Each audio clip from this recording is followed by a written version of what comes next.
Hello, listeners. This is Mike, your host.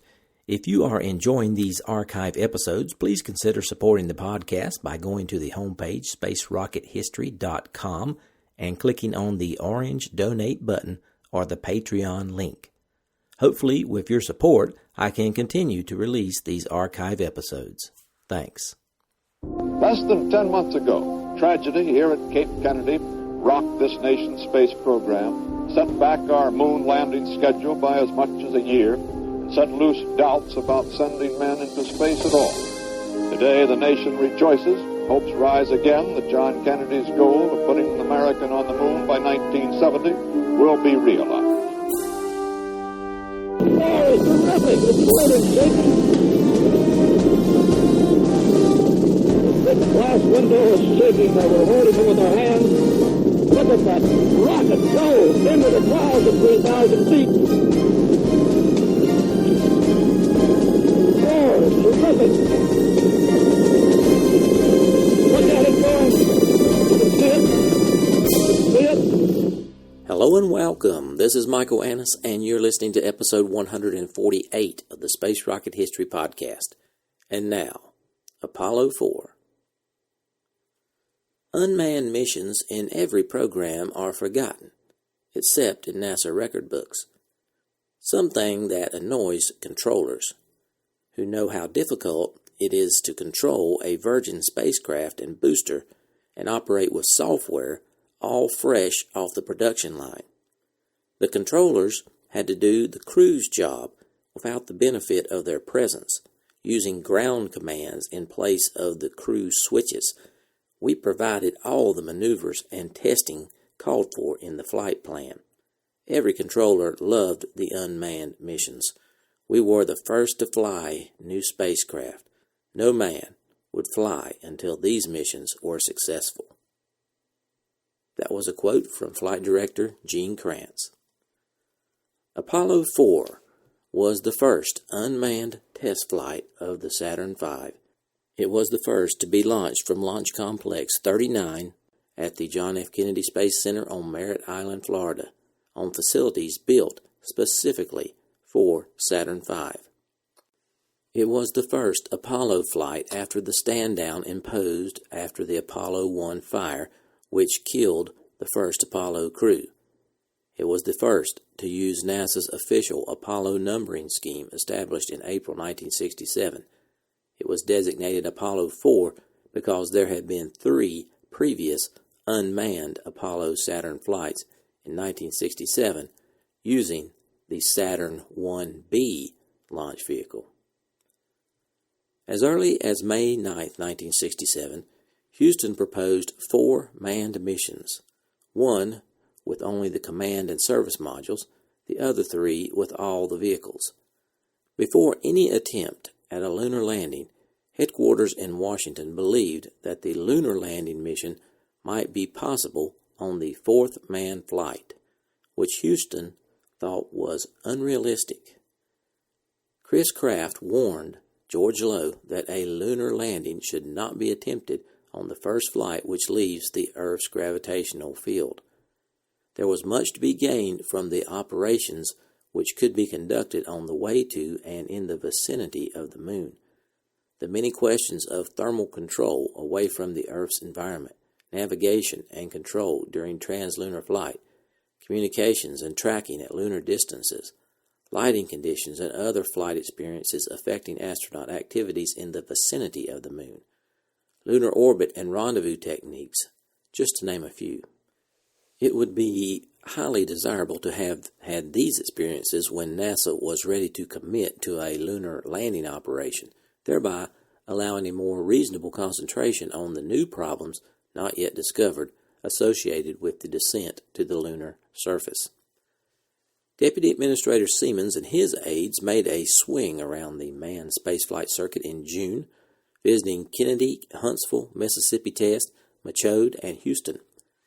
In the course of the tour, Siemens observed a definite upsurge of confidence within the Apollo team, although there were still some worries, for example, at Kennedy, with planning predicated on a 6-week checkout of the Apollo Saturn in the Cape facilities and launch during the 7th week. There was still some feeling that the schedule for the launch of Apollo 4 was extremely tight. Huntsville was still worried about the S-2 stage of the launch vehicle, which had gone through a rather tough year of testing in 1966, and Houston, as a result of fire-related changes, was fighting the age-old problem of a weight-gaining spacecraft.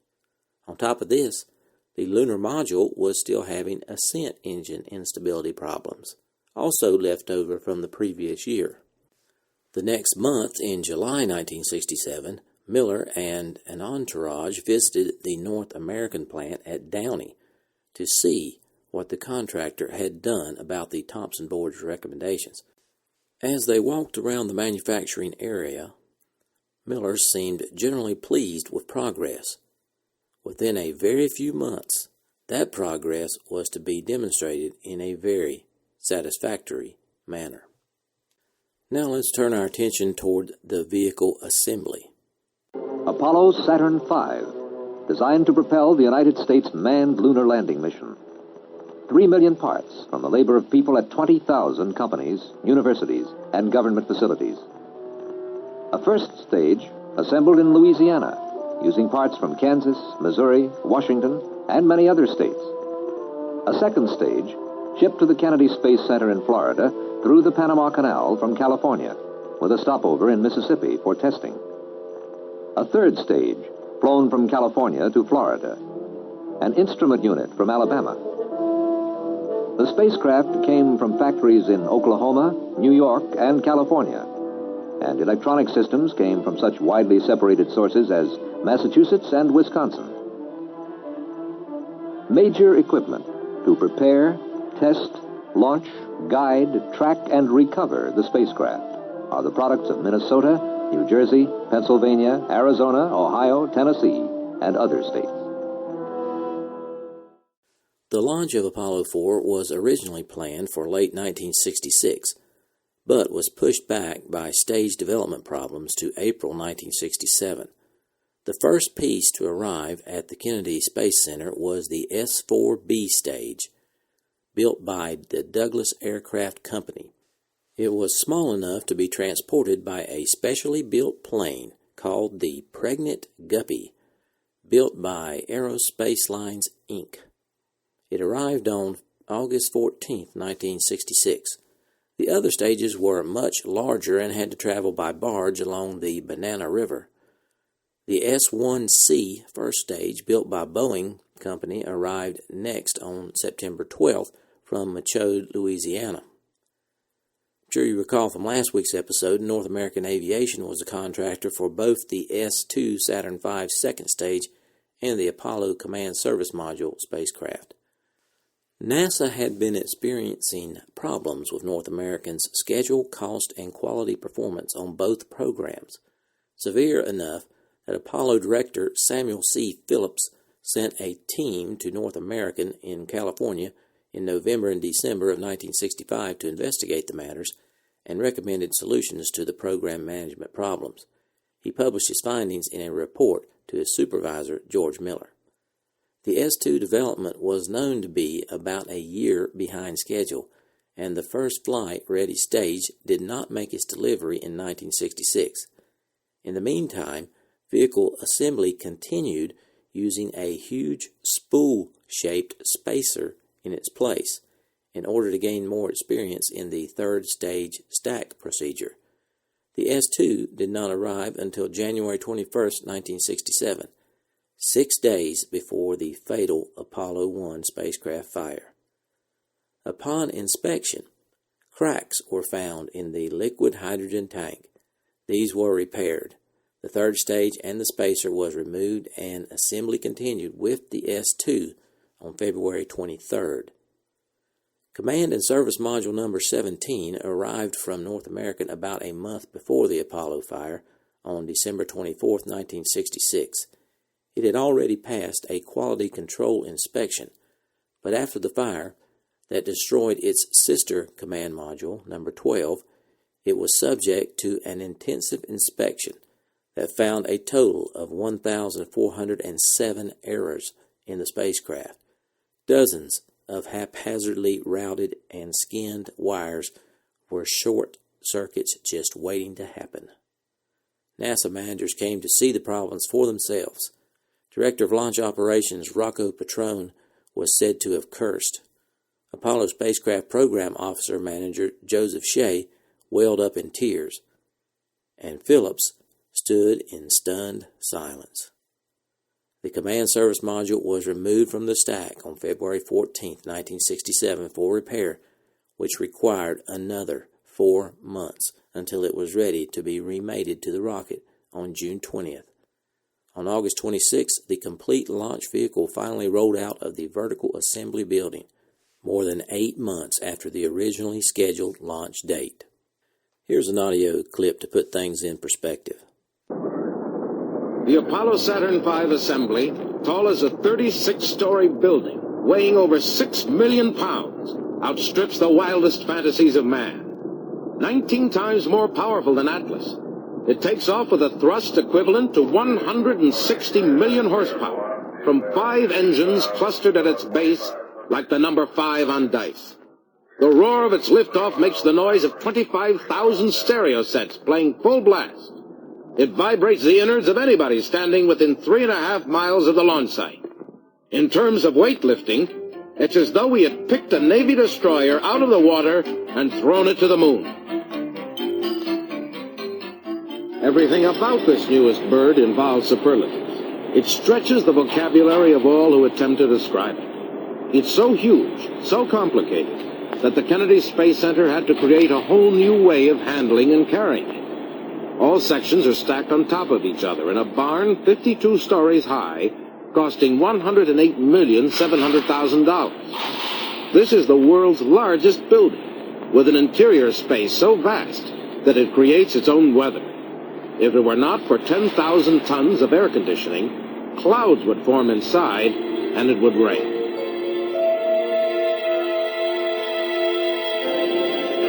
On August 26th, the whole assembly rolled out through garage doors that are 45 stories high, on a vast tractor called the crawler, which is as big as a baseball diamond, and whose tread assembly, with each shoe weighing a ton, stands almost twice the height of a man.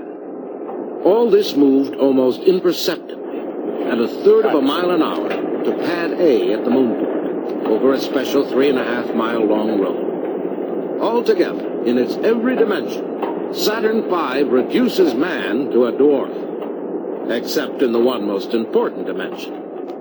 It is man who has conceived, designed, and built all this ingenious immensity. At the time, Apollo 4 was the largest launch vehicle to ever attempt a flight. This mission was NASA's first to use all-up testing, a decision that goes back to late 1963. George Miller, the head of NASA's Office of Manned Spaceflight at that time, was a systems engineer who previously worked on military missile projects. Miller recognized all-up testing was successfully used to rapidly develop the Air Force's Minuteman ICBM program, and thought it could be used to meet Apollo's schedule. Previously, the way Wernher von Braun's team at Marshall Space Flight Center and the old NACA Langley Research Center engineers tested new rockets was by testing each stage incrementally. The Saturn V's test program departed from the conservative incremental approach previously used by Marshall and Langley engineers. It would be tested all at once, with all stages live and fully flight-worthy, including an Apollo Command Service module. This decision dramatically streamlined the program's test flight phase, eliminating 4 missions.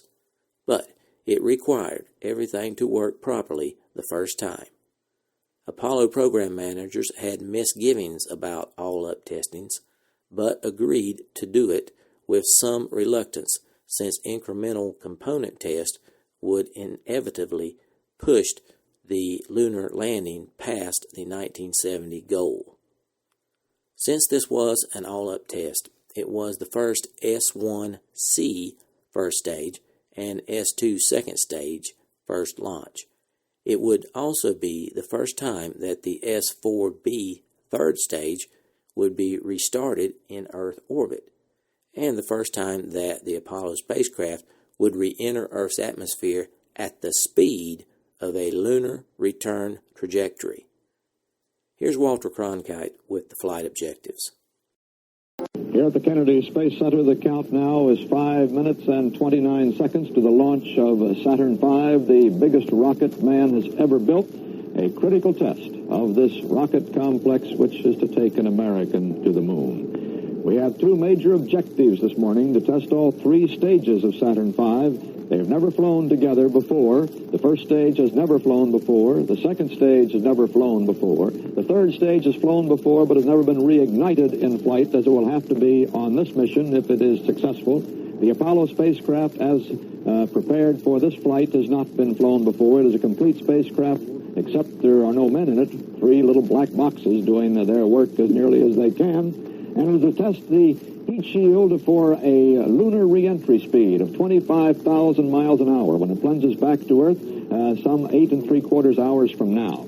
Meanwhile, the Apollo 4 Command Service Module was a Block 1 design meant for systems testing, not the Block 2 spacecraft designed for use with the lunar module on the actual moon landings. However, several significant Block 2 modifications were made for certification, since no all-up Block 2 spacecraft would fly without a crew. The modifications included a new Command Module heat shield outer covering, a new Command Module to Service Module umbilical connector, moving the VHF scimitar antennas from the Command Module to the Service Module, a new unified S-band antenna, and a modified crew compartment latch. A dummy lunar module, known as a Lunar Module Test Article, was carried as ballast to simulate the loadings of the lunar module on the launch. At 29,500 pounds or 13,400 kilograms, the lunar test article was slightly lighter than a nominal lunar module used on the first lunar landing, which weighed 33,278 pounds or 15,095 kilograms. Here's Walter Cronkite with the flight plan for Apollo 4. Meanwhile, the Apollo spacecraft will go twice around the Earth and then be fired out into a translunar trajectory, going some 11,000 miles out into space before turning around and then plunging back to Earth at that fierce speed of 25,000 miles an hour, creating a heat of 4,500 degrees on the heat shield. We've never had that sort of a test in space before. Our orbital flights have come back at 17,500 miles an hour with just about half the heat that would be created by this lunar re-entry. That landing will be some 620 miles northwest of Hawaii, 8 3/4 hours after the launch of this, which has been called frequently Operation Big Shot. The vehicle's on-pad and pre-launch test and preparations practice started in September and encountered several problems with propellant loading and various equipment failures.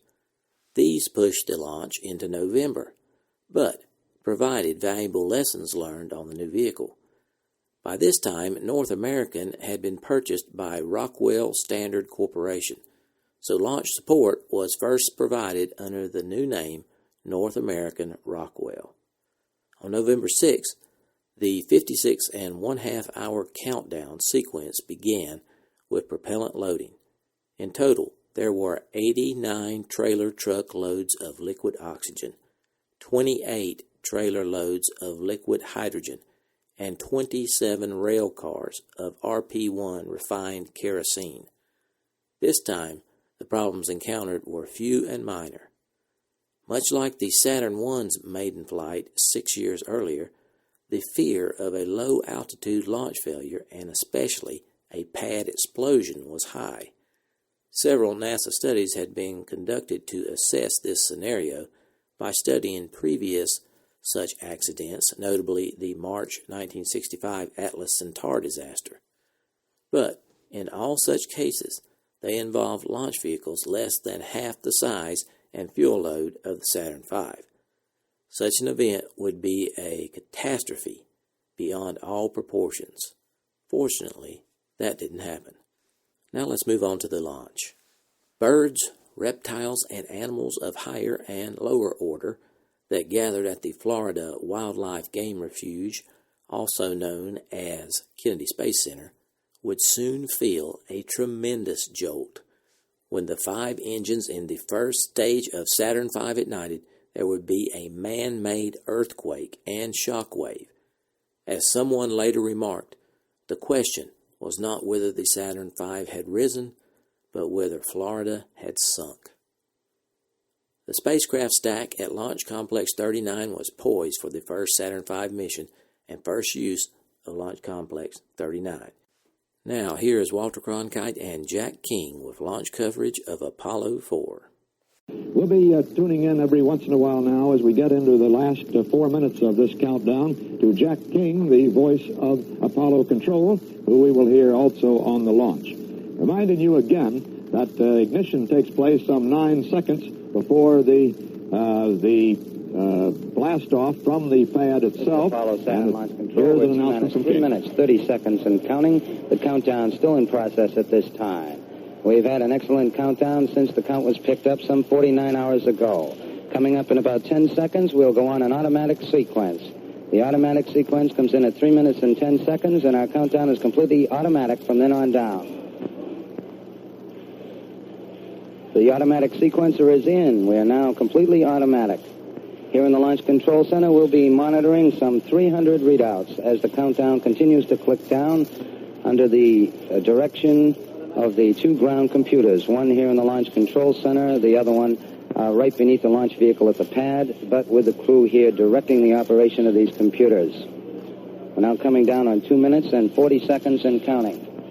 We'll get the sequence start of engine ignition at 8.9 seconds in the countdown, and as the thrust builds up on the 5 engines of the first stage, we should reach 90% thrust and release at 0 in the countdown.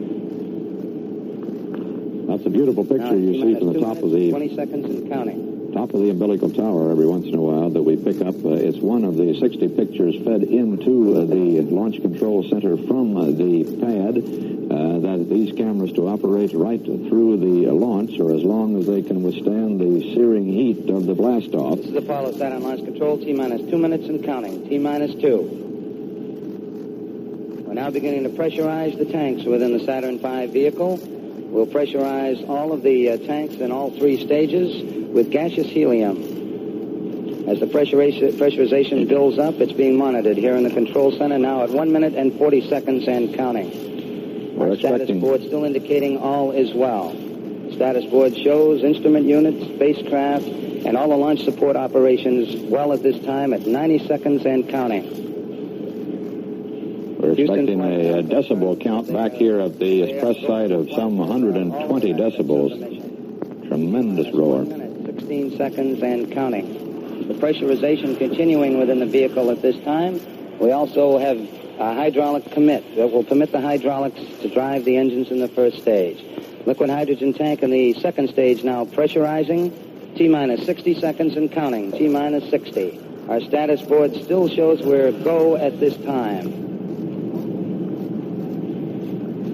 T-minus 50 seconds and counting. We have transferred to internal power. The transfer is satisfactory. The 6.2 million pound Saturn V launch vehicle now on its own power at 38 seconds and counting.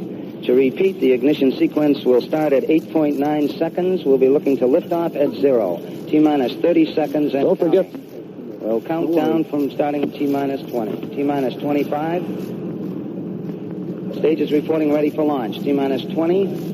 19, 18, 17, 16, 15, 14, 13, 12, 11, 10, 9. Ignition sequence start. 5, 4. We have ignition. All engines are running. We have liftoff. We have liftoff at 7 a.m.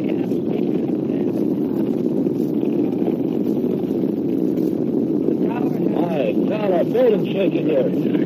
Our building shaking.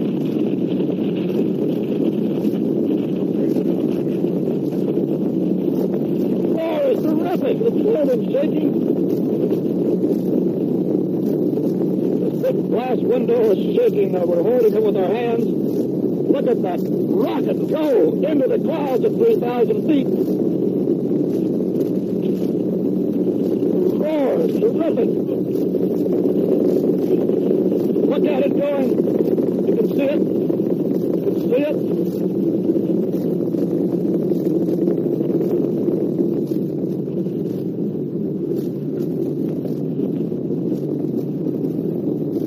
Part of our roof has come in here. You're seeing that with the so-called Igor camera.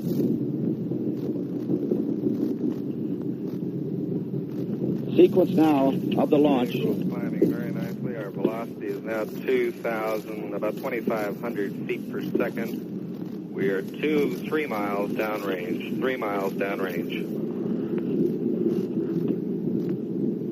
The rocket has just gone through Max Q, and that is one of the first critical stages after liftoff, which, of course, is the most critical stage. Flight controllers are reporting enthusiastically that all parameters look good.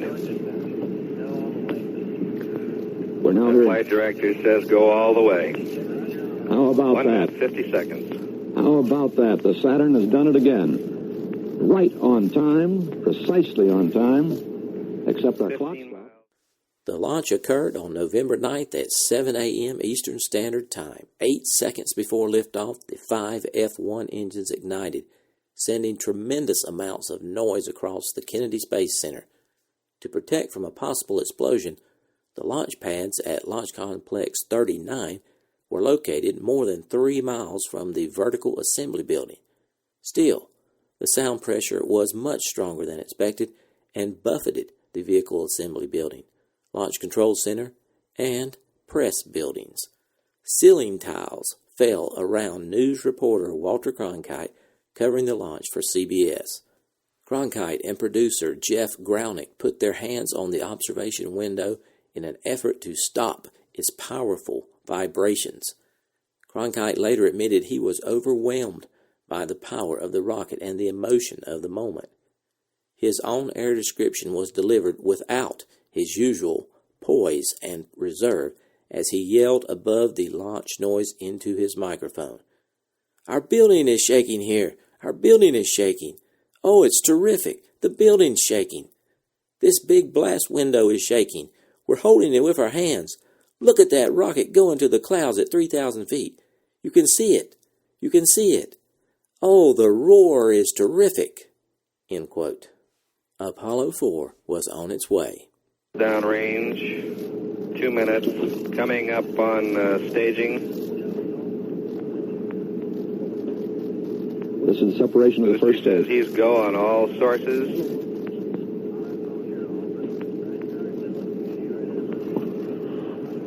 The inboard engines have cut off. The inboard engines have shut down at approximately 2 minutes, 18 seconds. The first engine cuts off. No reports yet on the outboard engines. There it is. They're The staging. outboard engines, we can see it visually. Outboard cutoff was called at 2 minutes, 34 seconds. Beautiful. And you see the first stage dropping away. The S2 has ignited. Thrust is okay on the S2. The booster says we've got a good second stage. We are 64 miles downrange. Our velocity approximately 10,000 feet per second.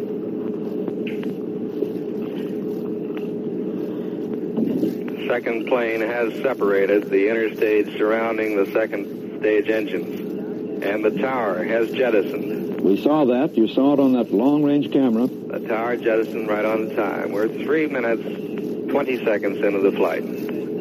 At this point, the flight is about 50 miles downrange, 100 miles high, and you're seeing it very clearly on that Igor camera, despite some cloud cover. You can see the rocket, the escape rocket, still dropping behind up there. Flight Dynamics says, in response to the flight director's question, we're real good. That's Flight Dynamics, and the plots here certainly back him up. This S2 burn, that is the second stage ignition, lasts some 6 downrange minutes. distance now is 150 miles downrange, velocity approaching 11,000 feet per second. You see on the pad here a fire that was started by 4 minutes into the flight. by the launch. It doesn't look too serious at the moment, and some of this was expected. The ground track is reported to be exactly nominal. One of the things that had to be tested here, of course, was this launch facility, and one of the things that they have to know is how much damage is done to the launch facility, how quickly it can be turned around and prepared for another launch. At this point, 200 miles downrange now, and our altitude is approaching 80 miles. Those 5 J2 engines, 1 million pounds of thrust. An aircraft off the east coast of Florida has acquired the spacecraft and booster combination. Coming up on 5 minutes. The flight director's just quizzed his booster controller on how the S4B, the third stage of the vehicle, looks, and he's just as happy about its looks as he is the second stage. Here we see a picture. I'm interrupting Paul Haney to tell you about the picture you see from the top of the umbilical tower. That camera, that slave camera, survived the heat and the blast. How we wouldn't know 3 miles away when we took such a beating. But you see the hoses on the launch pad hosing it down after that heat, which is enough to take off 3/4 of an inch of concrete, they tell us. It burns it away. Fantastic launch. And as we look now into launch control, those 450 launch control operators have now done most of their job. They've been watching on these close television cameras that are right in the launch site and monitoring all of the phases of the flight. And they have every reason to congratulate themselves. So far, the flight has gone exceedingly well. There's still much to be done. The second stage. We are rapidly approaching a point where we will hear an event called propellant mixture ratio shift. And this will cut down the flow of oxidizer and thus enhance the flow of the hydrogen propellant. The next critical moment we have here in the flight comes about 2 minutes from now when the third stage must ignite. This third stage has been tested before. So far, the first and second stages, which had not been tested before, have worked perfectly. The third stage has run previously, and no trouble is expected with it. Its big test will come on a second ignition a little later on in the flight. But the next critical moment, about 2 minutes from now, and as you hear Paul Haney reporting, everything is going exceedingly well. Boy, I'll tell you, though, that rocket goes off with quite a blast, and we may have to give some reconsideration to just what we build here at the press site. We need a blockhouse, not a cottage as we have here now for our studio. The roof came in, part of the paneling of the roof, the clock stopped. This big glass behind me here, which I have been worried about, I must say, for a couple of weeks and been assured by NASA engineers, although they're not responsible for it, and they made sure that they weren't responsible for it, which is the first time I had a little suspicion that Bobby Wessler, our producer, might be putting something over on me. This piece of glass was shaking so that Jeff Grownick, my assistant, and I were holding on to it, hoping that somehow or other that would keep it from coming in on our heads. That blast was something absolutely unbelievable. I was at the first Yucca Flats test of the first open shot of an atomic bomb in this country. That was back, 14, 15 years ago. We have an animation now of the second stage ignition, which has just come up. Well, I was back, we were 5.5 miles from that blast, and it wasn't as great as this blast from 3 miles.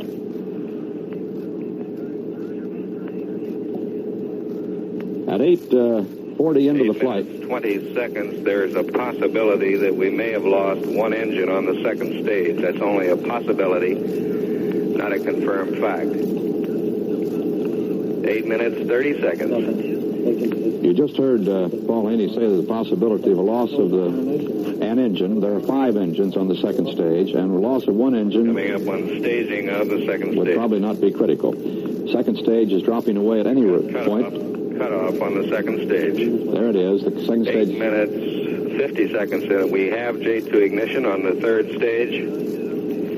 And Booster says the thrust is okay on the third stage. He confirms thrust, a good thrust, 9 minutes into the flight. The third stage has one J2 engine, similar to the 5 engines on the second stage. It develops some 200 to 225,000 pounds of thrust. We're 914 miles downrange. Our velocity now up to 23,000 feet per second.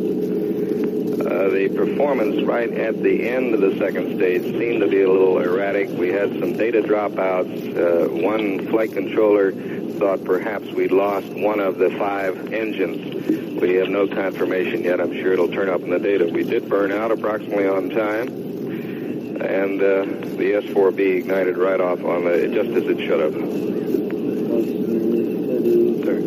This third stage burns about 2 minutes and 24 seconds, something like that. We can report that the first stage of this vehicle has impacted about 100 or more miles downrange. We have ships deployed in that area which will attempt to recover as much as they can of that first stage, and we will try to get some camera packages which were mounted on the skirt of the second stage.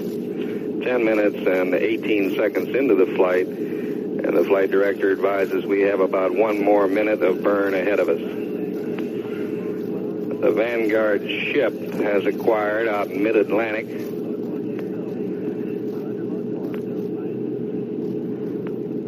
We are 1,200 miles downrange right now, and we're coming up on 25,000 feet per second. No matter what happened to this point, we could burn our service module engine and get orbit capability. 10 minutes, 55 seconds into the flight. So now we do know that we will get an orbit. We've reached just 17,000 miles an hour. Of the S4B, a first report. The animation shows the... 11 minutes, 10 seconds. We have a confirmation of cutoff from the Vanguard ship in mid-Atlantic. The S4B has shut down. The report confirmation came in here at 11 minutes, 10 seconds. The ullage engines on the S4B have also fired. And the word from the ship in the mid-Atlantic is, we're all go. We're all go. The flight went almost exactly as planned, and the huge booster rammed its payload into a parking orbit of 185 kilometers above the Earth. 2 motion picture cameras were mounted on the thrust structure of the S2 second stage for verification of proper staging sequence. Similar cameras were also mounted on the second Saturn V flight, Apollo 6. The cameras ran at 4 times normal speed to show the events in slow motion. The camera capsules were jettisoned soon after the first stage separation at an altitude of about 200,000 feet. Then they re-entered the atmosphere and parachuted to the ocean for recovery. Both S2 cameras for Apollo 4 were recovered, so there is footage from both sides of the vehicle. Documentaries often use footage of a Saturn V launch, and one of the most used pieces shows the interstage between the first and second stages falling away. This footage is usually mistakenly attributed to Apollo 11. When it was actually filmed on the flights of Apollo 4 and Apollo 6. The command module also contained an automatic 70mm camera which captured photographs of almost the entire Earth. For a period of 2 hours and 13 minutes, as the craft approached and passed its apogee, a total of 755 color images were taken through the command pilot's left-hand forward-looking window at altitudes ranging from 7,295 to 9,769 nautical miles. The photographs were not of sufficient resolution to obtain detailed scientific data, but were still of geographic, cartographic, meteorologic, oceanographic, geologic, and hydrologic interest. The first stage burned out and separated, having consumed 4.5 million pounds of fuel. The separation and second stage ignition were also recorded by cameras carried on board the vehicle, 40 miles above the Earth. The camera gave engineers a close-up look at another event, the separation of the interstage structure. This was critically important because clearances were extremely small between the structure and the engines. After 2 orbits, the S-4B's very first in-space reignition put the spacecraft into an elliptical orbit with an apogee of 9,297 nautical miles and a perigee deliberately aimed 45.7 nautical miles below the Earth's surface. This would ensure both a high-speed atmospheric re-entry of the command module and destruction after re-entry of the S-4B. Flight controllers had to prepare the third stage for its first reignition in space, a capability which must be proved for the Apollo lunar mission. One of the few irregularities of the entire flight occurred at this point, when data suggested that a valve on the Saturn V third stage had not closed as planned for the reignition. But technical skill paid off. The flight controllers quickly revised the pre-ignition sequence to compensate for the potential problem. The third stage was fired as scheduled, propelling Apollo 4 into its elliptical orbit. 5 minutes and 25 seconds later, the stage shut down. Saturn V, whose guidance computer had made over 300 million calculations since liftoff, had placed the spacecraft on course. The third stage and a test model of the spacecraft lunar module fell away. The launch vehicle had done its job. A few moments later, the spacecraft's own propulsion system ignited and burned for 16 seconds, giving the spacecraft the velocity necessary to reach a peak altitude of more than 11,000 miles. The spacecraft was oriented so that its heat shield was shaded from the sun, soaking in a temperature 150 to 200 degrees below zero. The contrast between this cold temperature and the extremely high temperatures of re-entry would put the heat shield to an especially severe test. As Apollo 4 climbed, a camera pointing out the spacecraft window photographed part of what a future Apollo command pilot will see of our planet. These photographs were selected from a series shot every 11.4 seconds during a 2-hour, 12-minute period as the Earth passed in front of the spacecraft window. Apollo 4 reached 11,232 miles above the Indian Ocean at 5 hours, 46 minutes, 48 seconds after liftoff, and began its descent to Earth, responding to the pull of gravity, increasing in velocity as if it were speeding down a long hill. Some 2 hours, 20 minutes later, the spacecraft propulsion system again ignited, burning this time for 4.5 minutes. This burn accelerated the spacecraft toward a re-entry into the atmosphere at 25,000 miles per hour, the speed anticipated for the re-entry of the Apollo lunar mission. The command module, which would contain the flight crew in a manned mission, was separated, then oriented with its heat shield forward. With the flight nearly completed, it was time for re-entry. At about 8 hours, 40 minutes after liftoff, Apollo 4 re-entered the Earth's atmosphere. Temperatures on the heat shield, which was less than 3 inches thick, soon reached 5,000 degrees Fahrenheit. This was 1,000 degrees hotter than the launch pad flame bucket when Apollo 4 lifted off. Yet the temperature inside the command module never exceeded 70 degrees. Sailors on the USS Bennington, the prime recovery ship in the Pacific, watched the descending spacecraft with its parachutes in full bloom until it landed 16 kilometers away about 9 hours after its launch from Florida. Swimmers jumped from the helicopters to assist in the recovery of spacecraft 17, which took about 2 hours.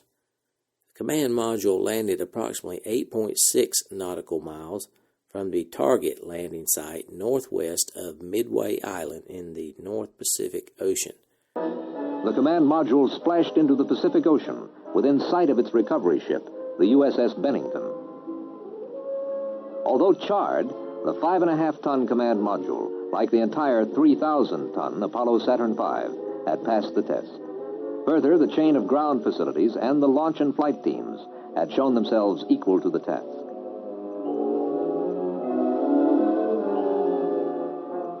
Some 8.5 hours after Apollo 4 roared off the launch pad at the Kennedy Space Center, the mission ended. The road to the moon is a long and difficult one, and the flight of Apollo 4 is a successful beginning. Technically, managerially, and psychologically, Apollo 4 was an important, successful mission, especially in view of the number of firsts it tackled. It was the first flight of the first and second stages of the Saturn V. Recall the S-4B stage had flown on the Saturn 1B launch vehicles. It was the first launch of a complete Saturn V, the first restart of the S-4B in orbital flight, the first liftoff from Launch Complex 39, the first flight test of the Block 2 Command Module heat shield, the first flight of even a simulated lunar module, and it demonstrated NASA Associate Administrator George Miller's fearless all-up concept. The fact that everything worked so well and with so little trouble gave NASA a confident feeling. As Apollo Program Director General Samuel Phillips phrased it, quote, Apollo was on the way to the moon.